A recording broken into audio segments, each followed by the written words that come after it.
Give me the boy. You give us the scroll. You're really gonna hand over the Avatar for a stupid piece of parchment? Shut your mouth, you water tribe peasant.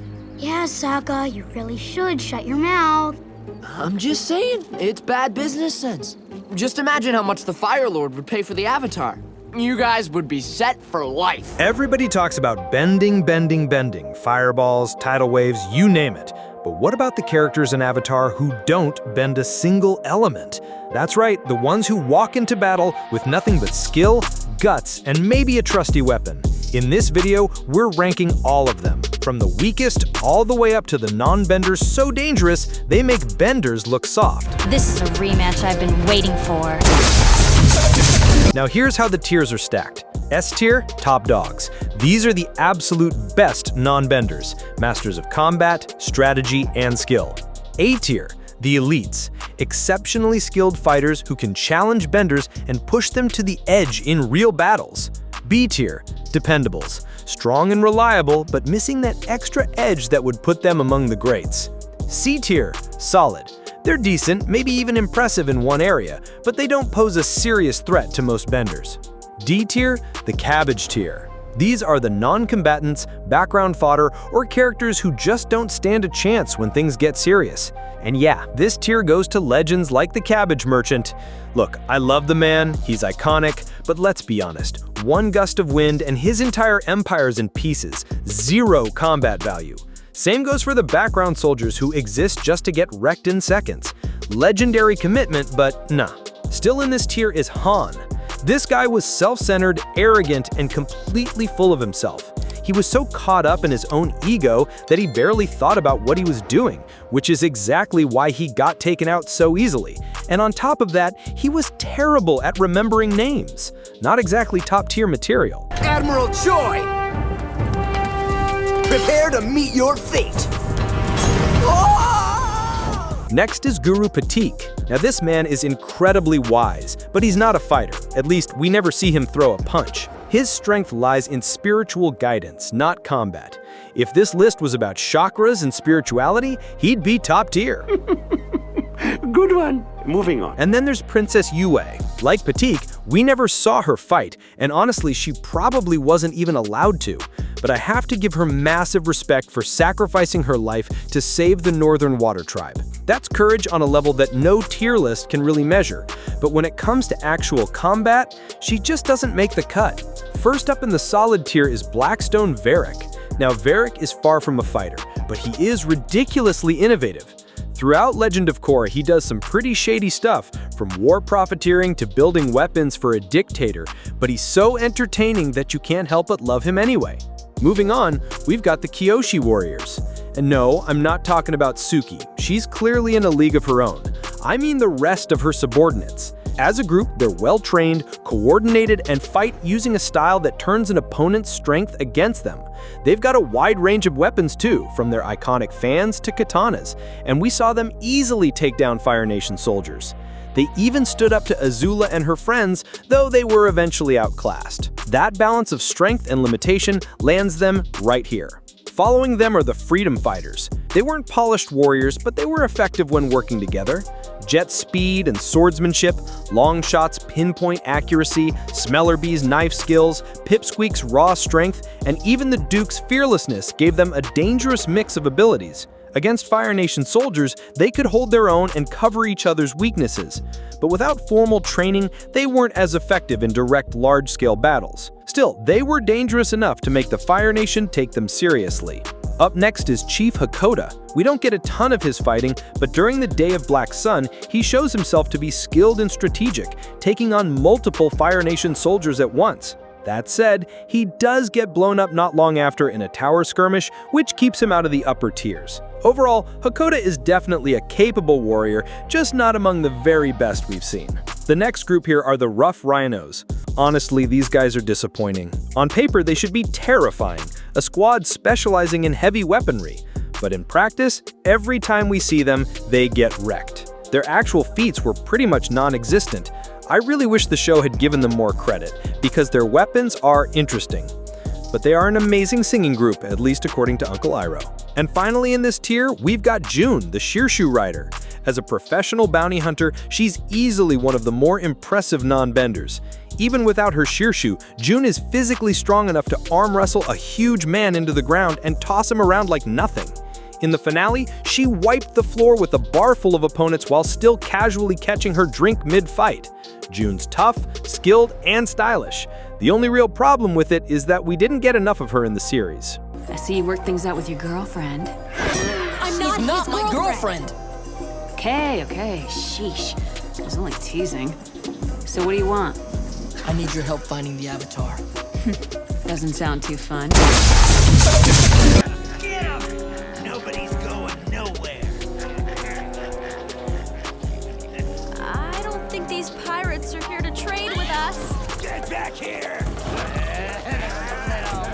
These traders gave Team Avatar real trouble back in Book 1. Every pirate had their own weapon of choice, and they were skilled with smoke bombs and explosives, making them tough to deal with. They were agile, hard to hit, and even managed to capture Aang and Sokka with that wild crossbow net. The pirate captain deserves a shout-out too. He was good enough with a sword to hold his own against Zuko. Granted, Season 1 Zuko wasn't exactly at his best, but still, it was impressive. Next are the Equalists. These were Amon's henchmen, fighting for equal treatment of non-benders. Each Equalist was a skilled martial artist and chi blocker, and many also carried electrified gloves. On their own, one Equalist might not seem like much, but as a group, their coordination, tech, and sheer numbers made them capable of pushing even the Avatar into a corner. For non-benders, that's a big deal. Finally, in the B tier, we've got Sokka, the original non-bender member of Team Avatar. That's right, I'm Sokka. It's pronounced with an aka. Young ladies, I rocked ya! Honestly, without Sokka, there is no Avatar: The Last Airbender. He may not have bending, but his creativity and quick thinking carried the team through countless situations. And of course, the show would have been way less funny without him. As a fighter, Sokka grows from a kid with a boomerang into a skilled warrior with his meteor sword, trained under Master Piandao himself. He's also not afraid to step up against powerful opponents, even when the odds are against him. He helped defeat Combustion Man, stood up to Wan Shi Tong, and played a huge role in the Day of Black Sun invasion. Beyond combat, his true strength lies in leadership.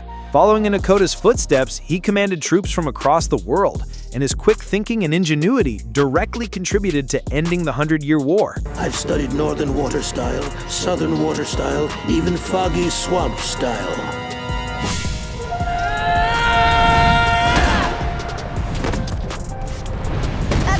Sokka style. Learn it! The first non-bender in the A tier is the Lieutenant, Amon's second-in-command. Armed with his electrified Kali sticks, he was one of the Equalist's deadliest fighters. The guy could take on multiple powerful benders at once, including Lin, Mako, and Bolin, and even managed to hold his own against Korra for a while before finally going down. What makes him stand out is his sheer resilience. He could take a hit, shake it off, and immediately come back swinging. A disciplined martial artist, loyal to Amon's cause, and an intimidating presence in battle, the Lieutenant absolutely earns his spot in A tier. Next is Jet, the leader of the Freedom Fighters. Jet was introduced as a charismatic but dangerous vigilante, willing to go to extreme lengths, even sacrificing civilians, to fight the Fire Nation. Morality aside, Jet was a skilled tactician and a fighter who could push even Aang to his limits. With his dual-hook swords, he had the speed, technique, and style to duel benders head-on, including his unforgettable fight with Zuko. Honestly, every time Jet fought, it was a highlight. He's way cooler than people give him credit for. Rounding out this tier is Asami Sato. Growing up in Republic City, Asami was surrounded by benders, and her father secretly resented them and made sure she trained in the best self-defense classes available. That upbringing turned her into a skilled martial artist, exceptional in hand-to-hand combat. We saw her take down Equalists with ease, even disarming the lieutenant and knocking him out with his own weapon. On top of that, her mobility is incredible. She can close distance quickly while dodging attacks with precision. All in all, Asamis are well-rounded and dangerous fighter even without bending. Mei is the first non-bender in the S tier. She's a superb fighter who uses shuriken, knives, and stilettos to overwhelm even experienced benders. Her accuracy is insane, the kind of precision where a single shot would normally be fatal if this wasn't a kids' show.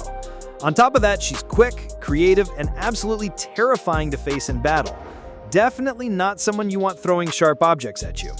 Following Mei, we've got the Yuyan Archers. Their precision is legendary.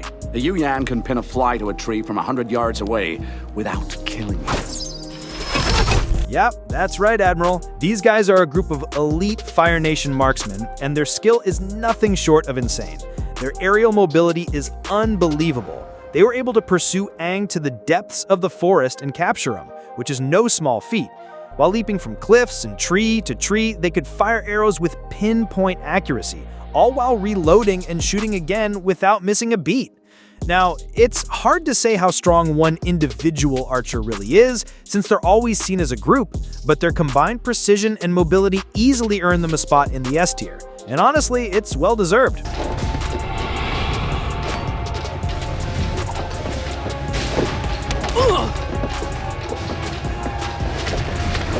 Back in Season 1, Suki didn't stand out that much, but when we see her again later, she's operating on a whole different level. Even though she didn't have much time with Team Avatar, she makes a huge impact and proves herself as one of the most skilled non-benders in the franchise. Take the Boiling Rock episodes, for example. Suki scaled an entire prison wall, took out guards along the way, and single-handedly captured the Warden. Not long after, she held her ground against Ty Lee, which says a lot considering Ty Lee's agility and precision.